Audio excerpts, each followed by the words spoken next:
times. Be with the times. Chodo pyar, bodo ko pranam, namaskar, sat sri akal, adab.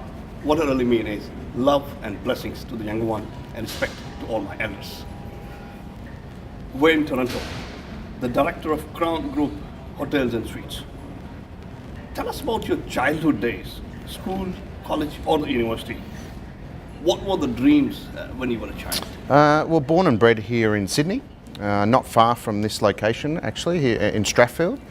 So I grew up in Strathfield. I actually went to school in Strathfield. And my family, my father was a fruiterer, and so he had a fruit and vegetable business here near Flemington, which is also not far here from Parramatta. And my mother was in retail, so she was in fashion. So I had two very opposite spectrums in terms of the industries that they worked in. And I had two elder sisters, so I was the youngest in the family. So that presents its challenges, being the youngest in the family. By no means the most spoiled, but I had a very good upbringing. We had a very good family, and all of our close friends lived in close proximity. And the heritage of our family is Italian. Right. So we certainly enjoy all things Italian. And in terms of dreams, when I was younger, I had an aspiration to actually go into building. Okay. And I suppose I'm now within a company that very much deals in construction and property. So I suppose I've landed where I aspired to when I was young. But essentially, I entered the hospitality industry where I sit today, and obviously represent a property and development company. And I just love this industry. It's something about the people that you work with, and you engage with people from all walks of life, from all around the world. And I think that's the one lure for me that keeps me in this industry today. What were the interests in hobbies in those early days? Well, because my father was a fruiterer, I spent my life getting up quite early in the morning, and I would go to the markets and I would sell fruit and vegetables. And our business was very much centred around selling apples. Okay. So we used to make apple pies, and we used to distribute apples all around the country. So that was a big part of my life. And then, obviously as I kind of progressed and got older, I saw that, there was a big world out there that I could expose myself to, and I was very much encouraged to do that. And essentially, it's kind of matured me as a person, and I looked up to my mother and father who are no longer with us, and they provided me that inspiration to kind of create the journey for myself, as opposed to determining where I would land in life. When did you decide to enter the property or the hotel business? So I've been in the industry now for coming up to 26 years. So I've been doing it for a long time. So when I finished up at school, I went to a private business college and studied a diploma in hospitality and tourism. Mm-hmm. I was fortunate to secure my first role in what was called Bobby McGee's, which was an American style concept. It had an entertainment lounge and it had a theatre style restaurant. So our wait staff dressed up. And I was fortunate when they were recruiting, I was one of 450 people queuing up in a long queue to try and get a job with this new company that had come into Sydney, and they were also in Melbourne and in Canberra.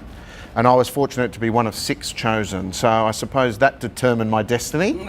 And as I said, I've now had a long career in hotels, vasting from urban style hotels to resorts hotels. So primarily on the east coast of Australia. I've never ventured over to the west, but I've worked in Queensland, I've also worked in Melbourne, but my base and my home has always been here in Sydney. In Sydney itself, right. So what are the key features for Skye Hotel Suites, Parramatta, in Sydney and other locations? Yeah, so my mandate when I joined Crown Group, as I mentioned, it's primarily a development company and a property, and we also do construction as well. It was the vision of our CEO, Iwan Sanito, to expand the portfolio to incorporate a hotel division. A few reasons for that: obviously appeal for investors looking at Crown, that we've got a hotel division as part of the business. It obviously complements to have a mixed use development, and it also supports any, when we're dealing with local councils in terms of DA approval, because we're looking at more rooms stock required, particularly within the Sydney market. So it kind of worked out well for Crown, and I suppose we've established a brand from scratch. We're entering into a marketplace where there's a lot of new brands coming in, and we're seeing that shift to more service departments and more lifestyle brand. So where Skye sits is very much luxury serviced apartments within mixed-use developments. So we have the benefits of using facilities such as pool, spa, saunas that we share with our residents. But in addition to that, like we have here in Parramatta, we've got meeting space as well. So it's essentially all the elements of a traditional five-star hotel, but with a serviced apartment mix. So we offer in our 2 existing properties. So here in Parramatta, we've got studios, 1-bedroom and 2-bedroom apartments. And we opened this property in August 2017. So we've been trading for just over 18 months. And our second property was in the centre of the CBD in Sydney. We opened that some 2 months ago. And it's 73 apartments, similar mix, studio, 1 and 2-bedroom apartments.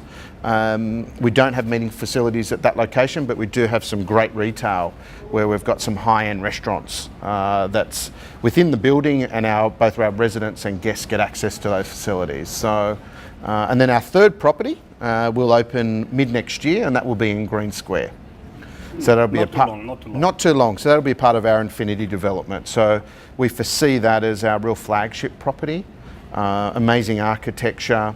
It will be very unique for that location, and it kind of borders the Sydney CBD, and it's in close proximity to the airport. So it's great positioning. Yeah, that's what I was saying. You know, every time I'm going to go to the airport early morning, it's better go, stay overnight, then after the airport, absolutely. early morning flights. Yeah, and I think in essence, the Skye brand is very much a design-led brand, but it's also technology-led. So within our guest rooms, we have iPads that act as a virtual concierge. We have mobile key access via your smartphone, so you don't need to necessarily check in at reception. You can download your key in advance and can use that to access your guest room or any of the common facilities. And uniquely, and we're one of the first properties in Australia, all of our operating systems are all cloud-based. So we don't have any physical servers on site, so everything is in the cloud. So what are the future plans for the Crown Group in terms of Skye Hotel Suites?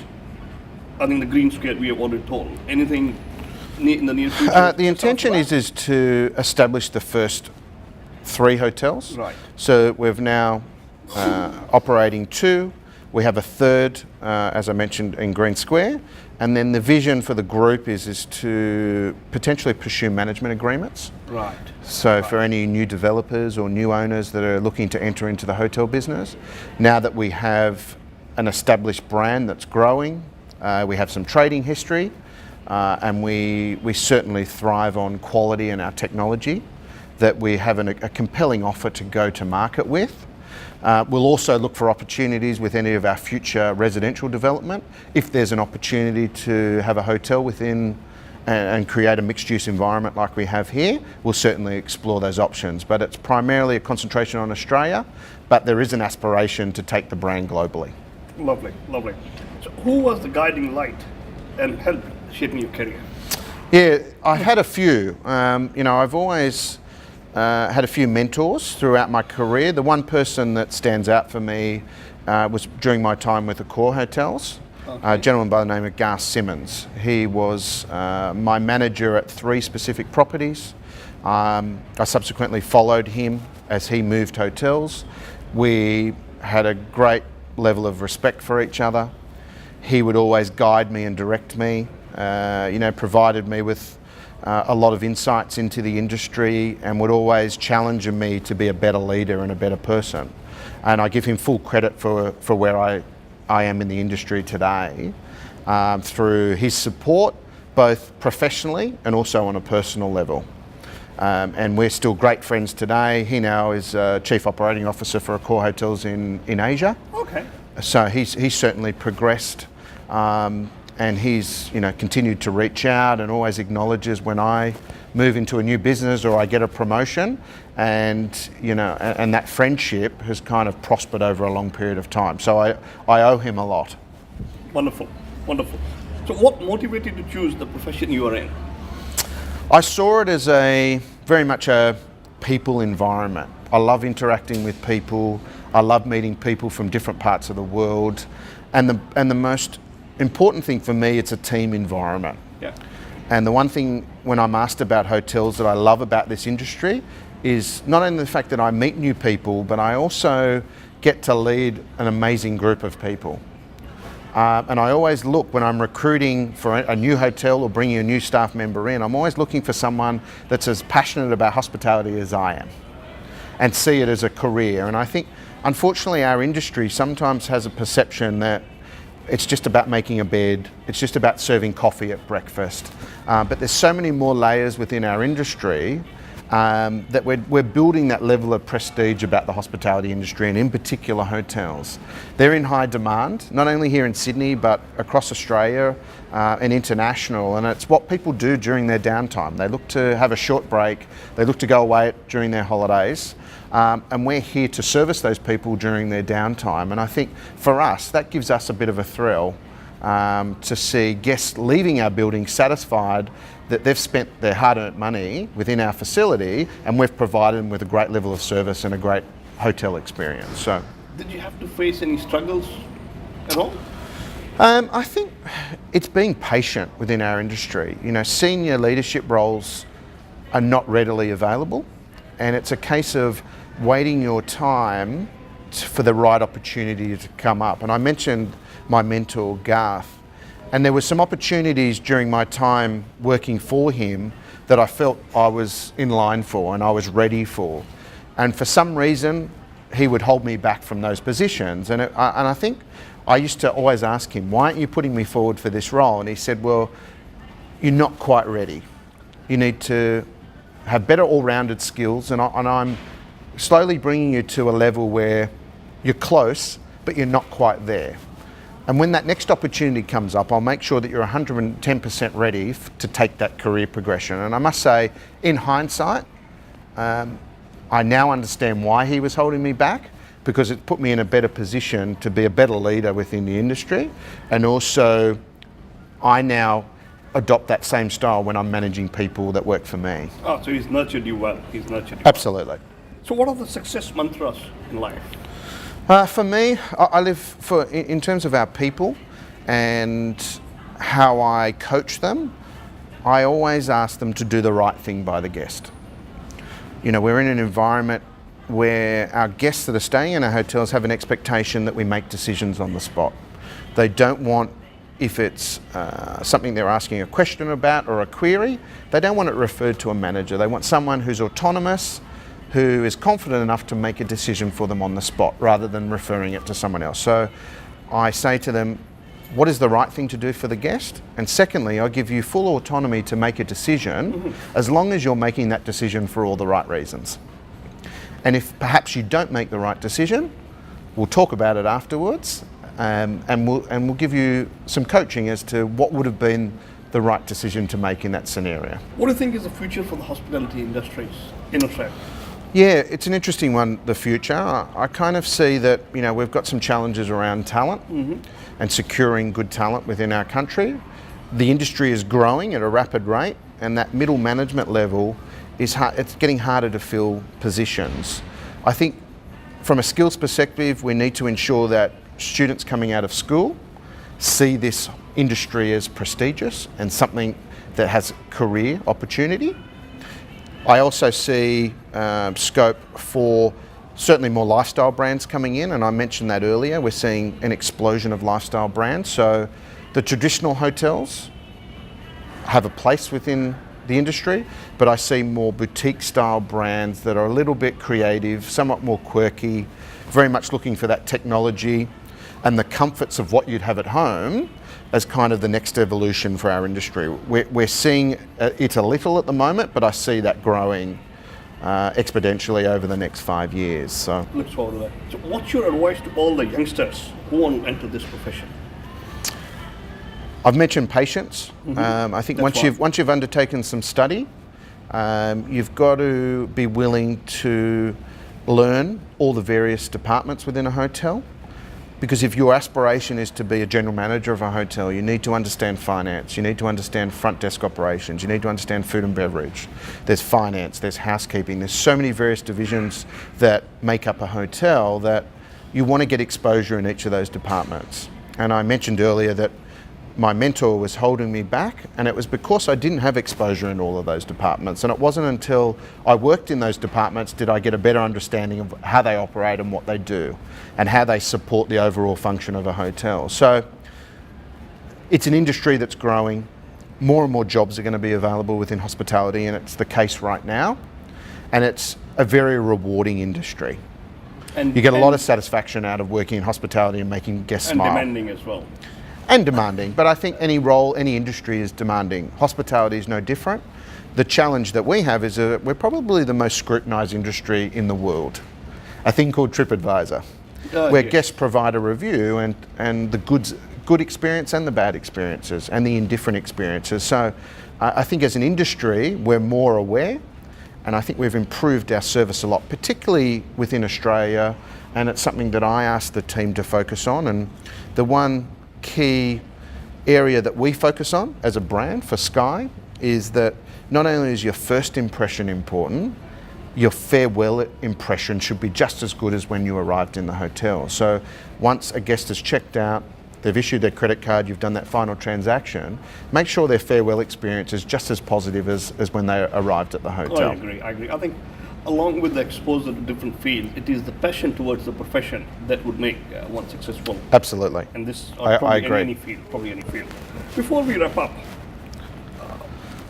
would you like to share an interesting story from your life? Yeah, I'd love to. And it actually relates to an experience I had with my family in Fiji. Okay. So in January 2013, I took my family to Fiji. We stayed on Vomo Island. Mark Leslie, who's the general manager, who's still the general manager there today, lovely gentleman, looked after our family. When we arrived, we stayed in one of the bures on the water, beautiful location. My kids, I had two young kids. My son is 3 and my daughter's 5. And at that time, they entered the room, they saw this jar of cookies and devoured the whole jar of cookies. Subsequently, we were there for 5 nights. Each time the housekeeper would service the room, she would fill the cookie jar up and knew the kids would come back and finish off that jar. She then, subsequently on the 3rd day, put a second jar in because she said, clearly this family enjoys the chef's cookies.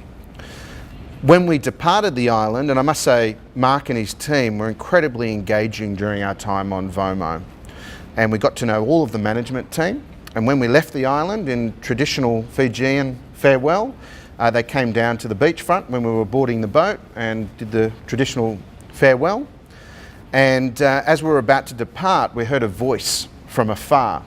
And we looked down the beachfront and there was a chef running towards the boat. And he said, "Stop." And he actually ran towards the boat and he handed me a piece of paper. And he actually said, "This is the recipe for the cookies." Look, it has been absolutely wonderful and pleasure talking to Wayne Toronto, the director for Crown Group and Skye Hotels. Thank you. So Appreciate having me. On behalf of Fiji Times, this is Navniit and Anand. Thank you. Thank you. Dream big, achieve big. Gemco Sydney. Any course, any uni. www.gemcoaustralia.com.